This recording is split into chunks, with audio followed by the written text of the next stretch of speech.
Bienvenidos, hoy nos sumergimos en los planos de una institución, específicamente la estructura de gobierno de la Iglesia Presbiteriana Cumberland. Tenemos en nuestras manos extractos de su constitución, comentarios de teólogos, y el objetivo es responder una pregunta que, a primera vista parece muy interna, pero que en realidad es universal. La pregunta es, ¿por qué una organización se estructura de la manera en que lo hace? Exacto. En este caso nos encontramos con un sistema de gobierno muy definido, con reglas, niveles y lo que ellos llaman tribunales. La pregunta que guía nuestra exploración es, ¿de dónde sale todo esto? ¿Es una especie de manual corporativo para la fe o hay algo más profundo? Vamos a desglosar su arquitectura para entender la filosofía que la sostiene. Y creo que la clave para entenderlo todo está en el propósito que ellos mismos declaran justo en el preámbulo de su constitución. La frase dice que el gobierno existe para ayudar a la Iglesia a desempeñar su misión. O sea que no es burocracia por el simple hecho de tenerla. Para nada. Se supone que cada comité, cada regla, cada tribunal es una herramienta para un fin mayor. Ese es el principio rector que debemos tener en mente. Interesante.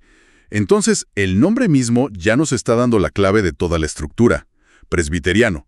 Suena formal, pero imagino que la palabra misma esconde, el primer plano de esta construcción. Totalmente. Es el punto de partida. Presbiteriano viene directamente de la palabra griega presbiteros. Presbiteros. Sí, que simplemente significa anciano. ¿Anciano? ¿Como en una persona mayor, de edad? Más bien como un líder respetado de la comunidad, un elder. Y aquí es donde se pone fascinante. Una asamblea de estos presbuteros se llamaba en griego un presbuterion. De ahí viene presbiterio. Exacto. Pero lo más importante es que este modelo no es un invento cristiano. El prototipo es la sinagoga judía. Era un sistema de gobierno representativo donde un consejo de ancianos tomaba decisiones en nombre de toda la comunidad. O sea que la iglesia primitiva no inventó esto de cero, simplemente Adaptaron el modelo social y de gobierno que ya conocían. el que ya vivían. Eso es fascinante, porque significa que no nació en un vacío teológico, sino en una realidad social muy concreta. Precisamente. Y por eso, cuando lees el Nuevo Testamento, ves que el concepto ya estaba completamente integrado. Por ejemplo, se reconocen dos tipos de ancianos. Por un lado, los que se dedican a tiempo completo a enseñar, a administrar los sacramentos. Lo que hoy llamaríamos ministros o pastores. Justo. Y por otro, ancianos laicos. Miembros respetados de la congregación que también formaban parte del gobierno. Ambos grupos tomaban decisiones juntos. Incluso la palabra obispo, del griego episkopos, parece que se usaba de forma intercambiable con anciano en esa época. Y supongo que faltaría una pieza en ese rompecabezas del liderazgo. ¿Quién se encargaba de las necesidades más prácticas? Ahí es donde entra la figura de los diáconos. La palabra diáconos significa literalmente siervo. Su función, según los textos, era muy específica: atender a los pobres, a las viudas, a los necesitados. Era el brazo de servicio social de la iglesia. Entiendo. Así que desde el principio tenías una estructura clara: los ancianos para el gobierno y la dirección espiritual, y los diáconos para el servicio a la comunidad. Ok, entiendo la raíz de la palabra y el concepto de ancianos, pero ¿cómo se organiza eso en la práctica, en una denominación entera? ¿Es solo un gran comité o hay más niveles? Hay muchos más niveles. Los documentos lo describen como un sistema conectado de cuerpos representativos y usan una palabra muy específica para describirlos: tribunales. Espera, tribunales. Esa palabra tiene una connotación muy legal, casi judicial. ¿Están juzgando a la gente todo el tiempo? Es una palabra que llama la atención, ¿verdad? Y es deliberada. Implica que estos cuerpos tienen autoridad real, legislativa, judicial y ejecutiva. Hay 4 niveles, en orden ascendente. El más básico es el consistorio. Consistorio. Que es simplemente el consejo de gobierno de una iglesia local, formado por el pastor y los ancianos de esa congregación. De acuerdo, ese es el nivel local. ¿Qué sigue? Luego viene el presbiterio, que es el corazón del sistema, y da nombre a todo. Agrupa a todas las iglesias de una región geográfica. Por encima de eso está el sínodo, que es una agrupación de varios presbiterios, usualmente a nivel estatal o de una región más grande. ¿Y en la cima? Y en la cima de todo está la Asamblea General, que representa a toda la Iglesia a nivel nacional o internacional. Consistorio, presbiterio, sínodo, asamblea general. Suena como la estructura de una empresa multinacional o un gobierno. Puede ser un poco abstracto. Lo es. Y por eso uno de los comentaristas que tenemos en las fuentes, Ewell K. Regin, ofrece una analogía que lo hace mucho más claro. Pide que lo pensemos como un sistema judicial. A ver, ¿cómo funciona esa analogía? Pues mira, Regin dice que el presbiterio, el nivel regional, es como un juzgado de primera instancia, un tribunal de condado o municipal. ¿De acuerdo? El sínodo sería el tribunal de apelaciones, a nivel estatal o departamental. ¿Y la asamblea general? Es el equivalente a la Corte Suprema.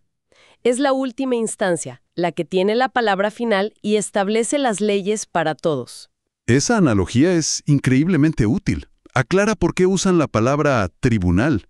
No es que estén siempre en juicio, sino que son cuerpos con autoridad para tomar decisiones vinculantes. Y para interpretar sus propias leyes y resolver disputas. Claro. Exactamente. Y esto nos lleva a un concepto clave que la propia Constitución subraya en la sección 3.02, la naturaleza conectiva. El texto dice explícitamente que los tribunales inferiores están sujetos a la revisión y control de los superiores. Ninguna iglesia local es una isla. Justo. El presbiterio tiene jurisdicción sobre ella, el sínodo sobre el presbiterio y la asamblea general sobre todos. Es una red de rendición de cuentas. De acuerdo. Tenemos a este grupo de ministros y ancianos de toda una región reunidos en un presbiterio. Suena a mucha burocracia. ¿Qué hacen exactamente?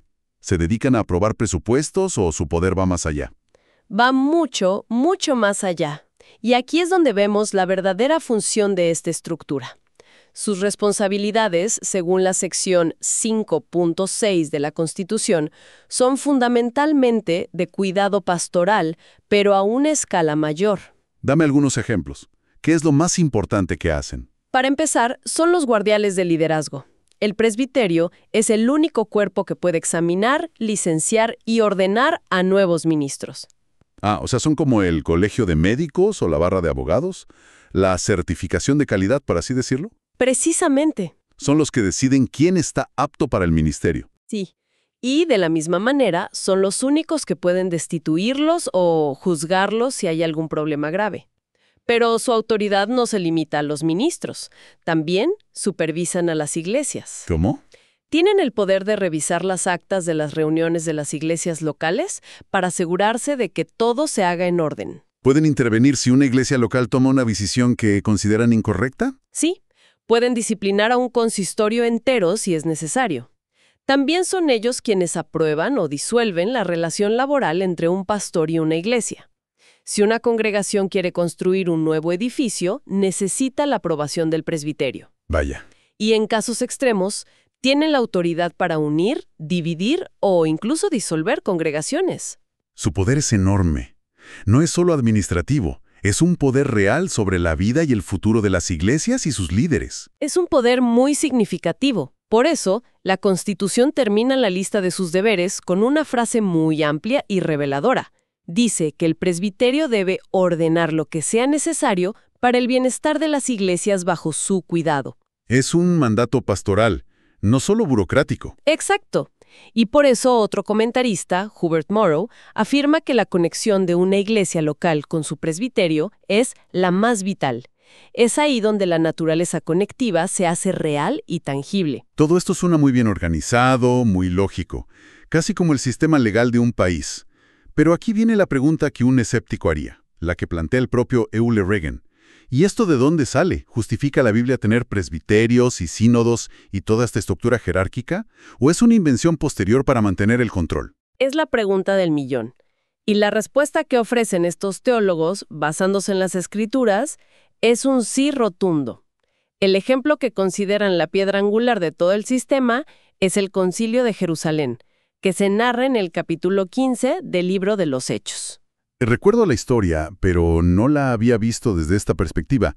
Había una gran disputa en la iglesia de Antioquía, ¿verdad?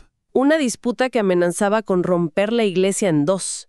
La pregunta era si los creyentes que no eran judíos tenían que circuncidarse y seguir todas las leyes de Moisés para ser cristianos. Unos decían que sí, otros que no. Era el primer gran conflicto doctrinal de la Iglesia. Y aquí está el punto clave. ¿Qué hicieron? Exacto. Lo crucial es lo que no hicieron. Si la Iglesia de Antioquía hubiera sido, como dice Reagin, enteramente independiente, lo habrían resuelto ellos mismos. Claro, habrían votado y decidido su propio camino. Pero el texto dice que, en lugar de eso, enviaron a Pablo, a Bernabé y a otros delegados para plantear la cuestión a los apóstoles y ancianos en Jerusalén. Vaya, nunca lo había visto así. Entonces, ese famoso pasaje de Hechos no es solo una historia sobre doctrina, es el plano fundacional de cómo se supone que deben resolver problemas. Es un precedente legal, por así decirlo. Es su precedente constitucional. Demuestra que desde el principio las iglesias no se veían como entidades autónomas, sino como parte de un cuerpo conectado. Un cuerpo que reconocía una autoridad más amplia para resolver disputas que afectaban a todos. Y en Jerusalén se reunió este concilio, este presbiterio ampliado.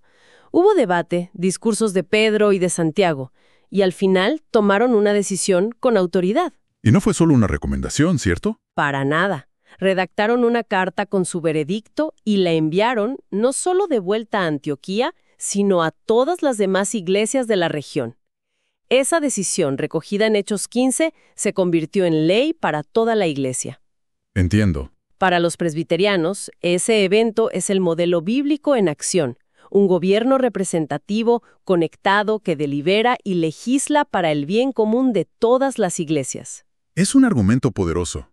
¿Hay alguna otra evidencia más directa en los textos? La hay, y es casi como si el autor hubiera querido dejarlo claro. En la primera carta a Timoteo, en el capítulo 4, versículo 14. El apóstol Pablo le recuerda a su discípulo que no descuide el don que recibió mediante profecía con la imposición de las manos del presbiterio. Usa la palabra exacta. Usa la palabra exacta, presbiterion. El mismo término que da nombre a toda la estructura se utiliza para describir al grupo de ancianos que ordenó oficialmente a Timoteo. Para los defensores de este sistema, es una prueba irrefutable. Entonces, si conectamos todos los puntos, vemos que la estructura presbiteriana, desde el consistorio local hasta la Asamblea General, no es vista como una invención moderna o un modelo de negocios. Se fundamenta en un principio de naturaleza conectiva que, según sus defensores, tiene raíces profundas en la tradición de la sinagoga judía y en precedentes bíblicos muy claros, como el Concilio de Jerusalén. ¿Y el objetivo final? El objetivo final, como nos recordaba Hubert Morrow al principio, no es el legalismo, sino crear una estructura de apoyo y rendición de cuentas que permita a la Iglesia cumplir su misión en el mundo. Y esa idea nos deja con una reflexión final, una que se inspira precisamente en la advertencia de Morrow contra la burocracia. Hemos desglosado una arquitectura organizativa compleja, diseñada con un propósito claro. Pero esto aplica a cualquier organización, sea una iglesia, una empresa o un gobierno. Y la pregunta que queda flotando es una que toda estructura debería hacerse constantemente. ¿En qué momento un sistema diseñado para servir a una misión corre el riesgo de volverse tan pesado, tan absorto en sus propias reglas y procedimientos, que se convierte en un fin en sí mismo, obstaculizando precisamente el propósito original que pretendía cumplir?